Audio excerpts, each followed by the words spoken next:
이제 오늘 본문 말씀의 앞쪽을 보면요, 야곱이 20년 전에 죽었던 아들 요셉이 살아있다는 것을 기적적으로 알게 돼요. 매우 놀라게 되죠.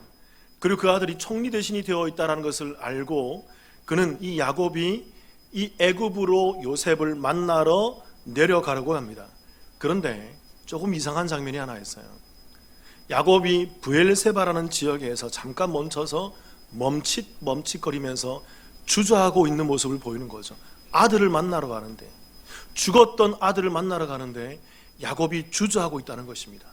그래서 오늘 성경에 보면 이런 말씀이 있어요. 창세기 46장 3절입니다. 제가 읽어볼게요. 하나님이 이르시되 나는 하나님이라 내 아버지의 하나님이니 애굽으로 내려가기를 두려워하지 말라. 내가 거기서 너로 큰 민족을 이루게 하리라. 죽은 아들이 살아있다는 것을 알고 내려가려는 그 야곱에게 하나님께서 나타나서 말씀하시는 거예요. 야곱아, 너 지금 뭐 하지 마라? 애굽으로 내려가길 뭐 하지 마라? 지금 야곱이 죽었던 아들이 살아있고 총리 대신이 되어 있고 20년 만에 아들의 생사를 확인하러 가는 그 길 가운데 야곱의 심정은 어떠했다고요? 그에게는 두려움이 있다는 것입니다. 제가 예전에 우리 교회 왔을 때 초창기에 이 설교를 했어요. 제가 그때 말씀드렸습니다. 야곱이 왜 애굽에 내려가기를 두려워했을까요? 아들을 만나러 가는 기쁨이잖아요. 놀라움이잖아요. 경이로움이잖아요. 한달음에 달려가더라도 시원찮을 판에 그 이스라엘의 지경, 그 가나안의 지경, 그 언저리에서 멈춰서서 브엘세바에서 멈춰서서 멈칫하면서 두려움을 느끼고 있는 야곱이 왜 그런 감정을 느끼고 있을까요?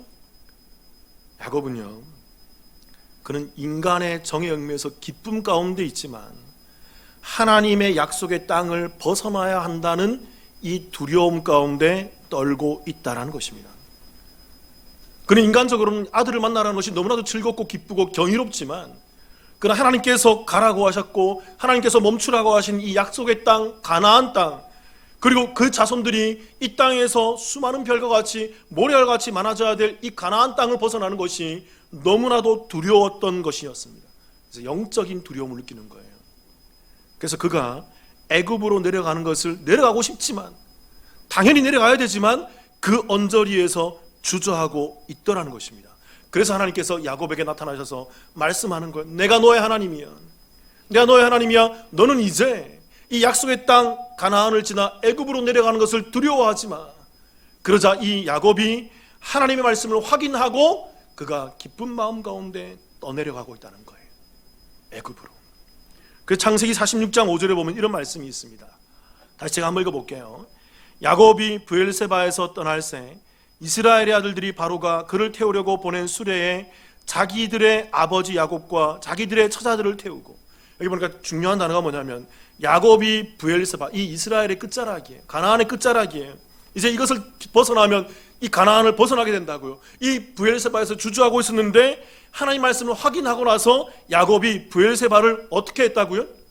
떠났다고요. 이 떠날새라는 말이 매우 의미가 있는 단어입니다. 이 단어가 히브리어로 쿰이라는 단어예요. 이 쿰이라는 단어는 이 구약 성경에서 자주 나옵니다. 이게 일어나다, 떠나다라는 표면적인 의미가 있지만, 제가 늘 얘기하잖아요. 히브리어 가운데, 특히 성경의 언어 가운데는 숨겨져 있는 본뜻이 있다고요. 그 숨겨진 본뜻이 뭐냐면 입증되다, 확인되다, 명백해지다. 구약에서 이 쿰이라는 단어는 주로 하나님의 뜻을 확인하고 하나님의 일을 확인하며 입증하고 명백해지게 될 때 이 쿰이라는 단어를 쓴다고요. 시편 기자가 이 단어를 많이 쓴다고요. 여러분. 야곱은요, 단순히 떠난 것이 아닙니다. 그는 그가 일어나 떠날새 무엇에 대한 것을 확인했을까요?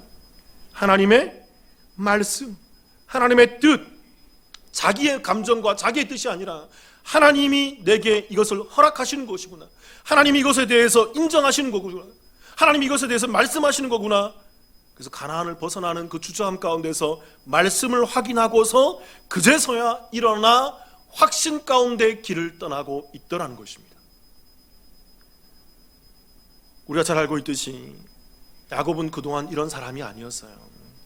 그는 태어날 때부터 그 형의 발꿈치를 잡고 태어났습니다. 어떻게 해요? 어떻게 한번 장자가 되어 보려고. 그 태아에 있는 태아가 뭘 안다고 그렇게 했습니까? 그 인간의 욕망이고 인간의 죄성이에요. 어떻게든 내가 먼저 나가려고, 내가 1등 해보려고. 그 태어나서도 그거 안 되니까 형이 시장할 때 뭘 끓여요? 팥죽을 끓여서 형에게 뭘 주고 사는 거예요? 팥죽을 주고 뭘 사요? 장자권을 사려고 했던 거예요. 또 그걸로도 만족하지 않으니까 아버지에게 자기가 털을 붙여서 마치 에서인 것처럼, 형인 것처럼 속여서 아버지에게 무슨 기도를 받아요? 장자의 축복 기도를 받는 거죠.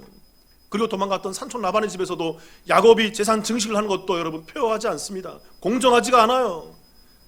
그리고 그는 또 다시 그 야복강에서 하나님을 만나고 형 에서를 만나라는 장면에서도 어떻습니까? 아주 비상식적이고 비인간적인 모습을 보여주죠. 아들들을 먼저 떠나보내고 부인을 먼저 떠나보면서 자기는 맨 뒤에 남아서 천천히 가고 있는 모습. 무슨 모습일까요? 내 자식들, 내 부인 다 죽더라도 나는 살겠다라는 인간의 수와 꾀에 능한 삶을 보여주는 거예요. 야곱은 평생을 그렇게 살았어요. 자신의 힘과 능력과 수와 생각으로, 자기의 알량한 생각으로 이렇게 하면 되겠지, 이렇게 하면 되겠지 그러면서 모든 일을 주도해왔던 그런 사람이었다는 것입니다. 그런데 오늘 말씀에 보면 이제는 야곱이 변했어요. 이제는 야곱이 변했다고요. 그는 사람의 생각, 자신의 생각을 의지하는 삶이 아니라 누구의 뜻? 하나님의 뜻에 반응할 줄 아는 그 삶을 살게 되더라는 것입니다. 자신의 아들을 보고자 하는 인간적인 마음이 컸지만, 누가 그럴 수 없단 말입니까? 누구라도 그럴 수 있잖아요. 그런 마음이 매우 컸지만, 그러나 하나님의 뜻과 상충되는 이 시점 앞에서 그는 고민할 줄 알고, 주저할 줄 알고, 멈출 줄 알며 하나님의 뜻을 구하고 있는 것입니다. 그리고 구해졌을 때 일어나서 입증된 그 발걸음을 내딛는 거예요. 그걸 동행이라고 합니다.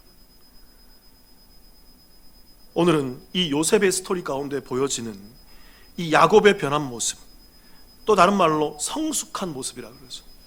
야곱이 이제는 좀 더 성장하고 성숙한 이 모습에 대해서 우리가 이번 주와 다음 주에 걸쳐서 함께 좀 나눠보려고 합니다. 야곱의 성숙한 모습 무엇이 있을까요? 첫 번째는 야곱은 복을 알았다는 거예요. 그러니까 복이 뭔지를 알았다는 것입니다. 이 땅에서 하나님께서 우리들에게 주시는 복이 뭔지를 제대로 아는 사람이 되었다는 것입니다. 오늘 말씀 47장 7절 말씀 같이 한번 읽어볼까요? 시작. 요셉이 자기 아버지 야곱을 인도하여 바로 앞에 서게 하니 야곱이 바로에게 축복하며. 아버지 야곱을 이제 요셉이 데리고 와서 자신이 섬기고 있는, 또 자신이 그 가운데 노을 먹고 있는 애굽 땅의 왕인 바로에게 소개를 하고 있습니다. 바로 왕이 데려가자 여러분 자 질문 하나 드려볼게요. 이 야곱이 바로왕 앞에 가서 제일 먼저 한 모습이 뭘까요?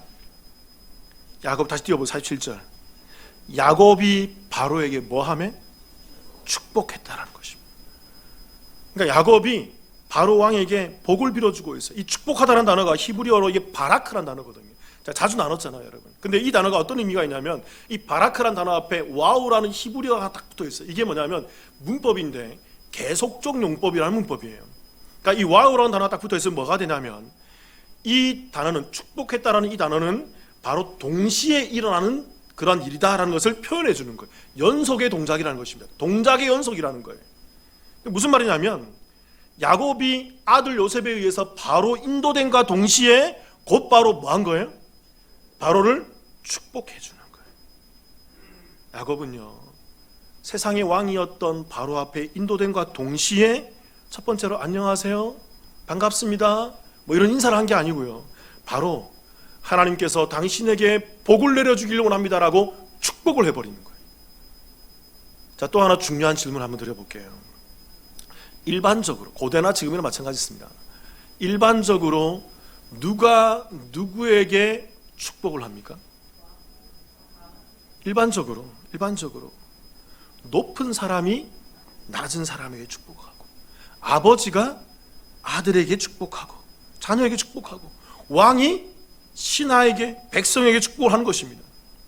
근데 여러분 지금 생각해 보세요. 이 환경을, 이 경황을 생각해 보세요. 지금 흉년과 기근으로 인해서 야곱과 그의 일가는 그 가나안 땅에서 먹을 것이 없어서, 쉽게 말하면 거지가 되어버린 거예요. 먹을 게 없으니까. 아무리 물질이 많으면 뭐합니까? 먹을 게 없는데 거지죠. 그는 거지의 신분 가운데에서 애굽에 먹을 것을 구걸하러 온 자였습니다. 그 가정 가운데 요셉을 만난 것이죠. 쉽게 말하면 먹을 것이 없는 빌어먹는 자예요. 그런 거지의 신세를 갖고 있던 야곱이 당시 세상에서 제일 지위가 높고 재물이 많고 먹을 것도 풍족했으며 세상의 왕일 뿐만 아니라 거의 신으로 추앙받던 이 바로 왕 앞에 와서 뭐하고 있다는 거예요? 말도 안 되는 거예요. 사자성어로 이해하면 저 생각해보니까 이게 이렇더라고요. 이게 주객전도 아니에요? 또 말하면 이게 적반하장이지 않습니까? 누가 누구에게 축복을 한단 말입니까? 이럴 수 있단 말입니까? 그런데 왜 야곱이 이런 모습을 보일까요? 그 이유는 야곱은 오늘 이제 뭐 했다? 오늘 제목이 뭐죠? 야곱은 변했습니다. 어떻게 변했을까요? 성숙한 신앙인으로 성장하여 변한 모습 가운데 있더라는 것입니다. 그는 상식과 경험과 사람의 생각과 세상의 이기를 의지했던 사람이에요. 그는 여러 가지 수학계와 여러 가지 일들을 많이 생각했던 사람이고 그대로 행해왔던 사람이란 것입니다. 그러나 이제는 하나님이 그를 택하시고 이루어져가는 그 구원의 삶 가운데에서 그는 변해가고 변해졌고 성숙한 모습을 이제는 보이고 있더라는 거예요. 그래서 야곱은 세상의 왕인 이 바로왕 앞에서 천지를 창조하시고 세상을 섭리해 나가시는 하나님의 주권 가운데에서 하나님의 제사장 신분으로 이 바로왕을 향해 축복해주고 있는 거예요. 영적인 권위인 것입니다. 사도행전 26장 29절을 한번 볼까요? 제가 읽어보겠습니다. 바울이 이렇게 얘기합니다. 바울이 이르되 말이 적으나 많으나 당신뿐만 아니라 오늘 내 말을 듣는 모든 사람도 다 이렇게 결박된 것 외에는 나와 같이 되기를 하나님께 원하나이다 하니라. 바울이 당시 세상의 왕이었던 아그리빠 왕과 총독들 앞에서 붙들려 왔어요. 결박당했다고요. 모진 고문과 채찍과 여러 가지 억압을 받고 있는 가운데에서 바울이 그들 앞에서 당당하게 고백하는 거죠. 내 말을 듣는 모든 사람들도 내가 이렇게 결박된 것 외에는, 내가 이 외형적으로 결박된 이 수갑찬 이것 외에는 다 나와 같이 되기를 하나님께 원한다라고 얘기하는 거예요. 세상의 이 겉모습이 아니라 바울의 중심에서 그가 지금 누구를 경험하고 있어? 하나님을 경험. 내가 예수 그리스도를 믿고 의지하여서 내가 하나님의 자녀된 백성으로 이 땅을 살아가고 있지 않은, 지금 겉으로 볼 때는 수갑찬 모습이고 결박된 모습이지만 내 안에 하나님이 있어. 내 안에 하나님이 역사하고 있어. 내가 예수를 말미암아 하나님 믿는 믿음의 사람인 거야. 다 나와 같기를 원해. 나와 같기를 원해. 그러면서 바울이 그 결박 속에서 저주가 아니라 축복을 선언해주고 있단 말이에요. 창세기 47장 10절을 한번 다시 볼까요, 여러분? 야곱의 또 다른 모습이 여기 기록되어 있어요. 함께 읽어보겠습니다. 시작. 야곱이 바로에게 축복하고 그 앞에서 나오니라. 그러니까 야곱이 이제 끝나고, 말이 끝나고 그 바로 앞에서 나올 때도 뭐 하고 나와요? 축복을 해주고 나오고 있다는 것입니다. 여러분, 이 축복하고 나오니라 이 말 앞에도 둘 다 동일하게 와우라는 단어가 딱 기록되어 있어요. 이게 뭐다? 계속적 용법이다. 동시에 진행되는 것이다. 그러니까 야곱이 나오면서도 잊지 않고 누가 누구를 축복해? 야곱이 누구를? 바로 왕을 축복해주고 있는 것입니다. 연결해 봅시다. 야곱은 바로 왕을 만나러 들어감과 동시에 그를 향해서 하나님의 이름으로 축복을 해주고, 그리고 말이 끝나고 대화 끝나고 나온과 동시에 또 그는 하나님의 이름을 빌어서 그를 향해 축복을 해주고 있는 이 축복선을 하고 있더라는 것입니다. 이 야곱의 이 모습 가운데 뭐가 보이죠? 저희 말씀 묵상해 보면서 하나 느껴지더라고요. 야곱의 당당함이 보이더라고요. 왕 앞에서도 주눅들지 않고 그 신분의 고하와 상관없이, 자신의 있고 없음에 상관없이, 내가 있다고 거들먹거리지도 않고 내가 없다고 주눅들지도 않으며 내 가운데 계신 세상의 왕, 천지만물을 지으신 창조주 하나님을 내가 의지하며 그 하나님에 의해서 붙들림 받은 영적 제사장이신 분으로 세상에 있는 하나님을 믿지 못하는, 하나님을 알지 못하는 저 불쌍한 바로 왕을 향해 복을 빌어주고 있는 거예요. 나와 같은 하나님을 당신도 경험하길 원합니다. 내가 믿는 하나님이 당신에게 복을 주길 원합니다라고 그 복을 빌고 있는 이 야곱의 당당함이 보이십니까? 사랑하는 성도 여러분, 세상에 주눅들지 마세요. 하나님이 저와 여러분의 하나님이 되신다고요. 하나님이 저와 여러분이 하나님 되신다고. 자, 또 하나 질문 드려볼게요. 자, 자주 얘기했던 말인데 성경이 말하는 복이 뭘까요? 성경은 무엇을 복이라고 얘기합니까? 물질이 복이에요? 그래서 여러분 교회에 나와서 더 많은 걸 갖게 해주세요, 사업이 잘 되게 해주세요, 이런 기도하는 것입니까? 될 수 있으면 우리 교회에서 이제 수준 높은 성도님들은 이런 기도를 하지 마라 그랬죠. 여러분, 제가 이게 성경이 원하는 기도가 아니에요. 또는 우리의 지위입니까? 명예입니까? 세상의 이익입니까? 우리가 장수하는 거예요? 우리가 병낫기 위한 거예요? 우리의 어려움이 해결되는 게 이게 복입니까, 여러분? 그걸 성경이 말하는 복이라 그래요? 그렇다면 오늘 말씀 앞에서 저는 이런 질문을 해보겠습니다. 창세기에서 이런 것이, 이 물질과 지위와 명예와 세상의 이기와 세상의 잘됨이 이게 복이라 그런다면, 그게 여러분이 생각하는 복이라 그런다면, 여러분, 창세기에서 제일 복 많이 받은 사람 누굽니까? 오늘 야곱 앞에 서 있는 누구? 바로 왕이 제일 복 받은 사람 아니에요? 그가 정말 복 받은 사람 아니에요? 우리가 부러워해야 될 정도로 얼마나 많은 복을 받았습니까? 얼마나 많은 최고의 지위와 그 물질과 넉넉함과 먹을 것이 풍족했나요? 그런데 오늘 세상의 거지였던 야곱이 이 바로 왕을 향해서 복을 빌어주고 있다고요. 나는 복이 있는데 너는 복이 없어. 나는 이 복이 있는데 왜 너에게는 복이 없니? 내가 믿는 하나님이 너에게 복 주길 원한다라고 그가 갖고 있는 그 풍족함의 복으로 세상의 왕이었던 바로를 향해 복을 빌어주고 있어요. 여러분, 성경이 말하는 복이 뭘까요? 이 복이라는 것은 히브리어로 아까 얘기했지만 히브리어로 뭐라다? 따라해 볼게요. 바라크. 따라해 보세요. 제가 예전에 여러분과 시편 나누면서 아쉬레라는 단어 기억하시죠? 그것도 복이에요. 그건 약간 동사형이고, 이 바라크 이건 명사형입니다. 명사형이 복이라는 단어인데 이 바라크도 동사형으로 나올 수 있어요. 이게 바라크, 축복하다인데 이 축복하다라는 이 바라크에 또 다른 숨겨진 뜻이 있어요. 자, 이 뜻이 더 중요하다 그랬죠. 이런 것이. 그게 뭐다? 바로 무릎을 꿇다는 것입니다. 여러분, 신학자들이 과거에 성경을 연구하면서 창세기에 나오는 이 복을 공부하면서 복 찾아보니까 무릎을 꿇다라 되는 거예요. 이해가 안 되는 것입니다. 왜 이해가 안 될까요? 하나님께서 사람을 창조하신 난 다음에 복을 주셨어 라고 복을 했는데 그 단어가 바라크인데 바라크를 찾아보니까 무릎을 꿇는 거예요. 이게 어떤 의미가 되냐면 하나님이 사람 앞에 무릎을 꿇어버리는 게 되는 거예요. 이게 뭡니까? 이게 신성모독이잖아요. 이게 있을 수 없는 일이잖아요. 해석이 안 되는 거예요. 어떻게 하나님이 사람 앞에 무릎 꿇을 수 있어? 그러면서 성경 전반적인 이해를 하고 전반적인 것을 깨닫고 알게 되어 보니까 아, 이게 성경이 말하는 복이 이거구나 라고 그제서야 해석이 된 것입니다. 복이 가지고 있는 그 내포하고 있는 의미, 그게 바로 뭐냐면 하나님이 사람 앞에 무릎을 꿇은 게 아니라 하나님이 이 땅의 모든 피조물 가운데 유일하게 사람에게만큼은 하나님이 뭘 하셨다? 그 사람을 존귀히 여겨준 거예요. 이게 다른 단어가 없는 거예요. 그래서 사람에게 존귀히 여겨주셔서 이 땅의 모든 사람을 다, 모든 피조물 다 뒤로하고 유일하게 사람과 하나님만이 뭐해요? 교제하는 거예요. 하나님은 고양이와 교제하지 않습니다. 하나님은 개, 돼지와 교제하지 않는다고요.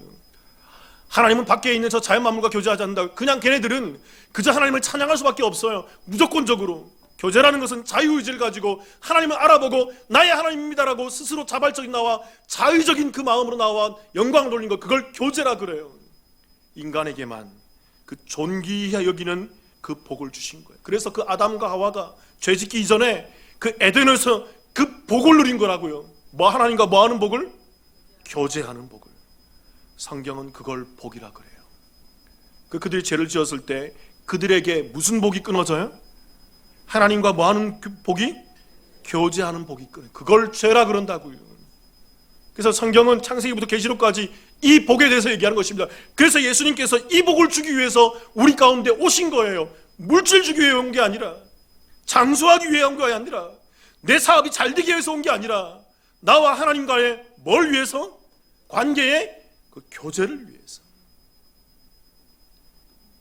사랑하는 성도 여러분, 저와 여러분이 이 교제하는 복이 있기를 주님의 이름으로 축복합니다.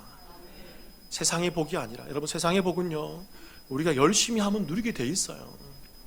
우리가 뭔가 지혜롭게 행하고 세상의 지식을 쌓으면서 여러 가지 세상적 방법을 동원해서 하면 더 많이 가질 수 있고 좀 덜 가질 수 있고 좀 건강하게 살 수 있고 좀 덜 살 수 있어요, 여러분. 근데 그게 하나님이 주신 복이 아니라고요. 진짜 복은 하나님과 함께 교제함을 누리게 되는 그 참된 복이라는 것입니다. 야곱의 성숙한 모습 무엇이 있을까요? 두 번째는 그는 나그네 인생을 알았다는 것입니다. 첫 번째는 뭘 알았다? 복이 뭔지 알았다. 그럼 복이 뭔지 알아야 돼요. 그래서 그래야만 교회에 와서 신앙생활이라는 걸 제대로 할 수 있다고요. 또 두 번째, 그는 나그네 인생임을 알았다는 것입니다. 창세기 47장 9절 우리 함께 읽어볼까요? 47장 9절 시작. 야곱이 바로에게 이르되 내 나그네 길의 세월이 130년이니이다. 내 나이가 얼마 못되니 우리 조상의 나그네 길의 연조에 미치지 못하나 험악한 세월을 보내었나이다 하고, 이제 바로 왕이 야곱을 보니까 좀 나이가 들어 보여. 그래서 야곱에게 묻습니다. 야, 너 나이가 얼마나 되니? 라고 물으니까 이 야곱이 바로 왕이 대답합니다. 뭐라고 대답하죠? 다시 띄워보세요. 47장 9절 다시 띄워보세요. 내 나그네 길의 세월이 130년이, 내가 130살입니다 라고 하지 않고 그가 약간 좀 의미 있게 표현하고 있어요.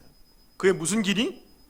내 나그네 길. 이 나그네 길이라는 단어가 히브리어로 이게 마구로라는 단어입니다. 이게 거주지, 거처. 좀 더 내포하고 있는 뜻이 뭐냐면 일시적으로 머물러 있는 장소. 그러니까 야곱은요, 깨달은 거예요. 이제 변한 거예요. 이제 성숙한 거예요. 자기가 그동안 살아왔던 이 130년간의 삶을 이제 깨달은 거죠. 아, 내가 이 땅에서 일시적으로 머물러 있는 상태구나. 내가 이 땅에 이 육신의 몸을 입고 잠시 거주하고 있는 거처에 불과하는 것이구나. 내가 나그네 길이구나. 나그네 인생이구나. 그래서 이 말씀을 직역해보면 이런 말이 되는 거예요.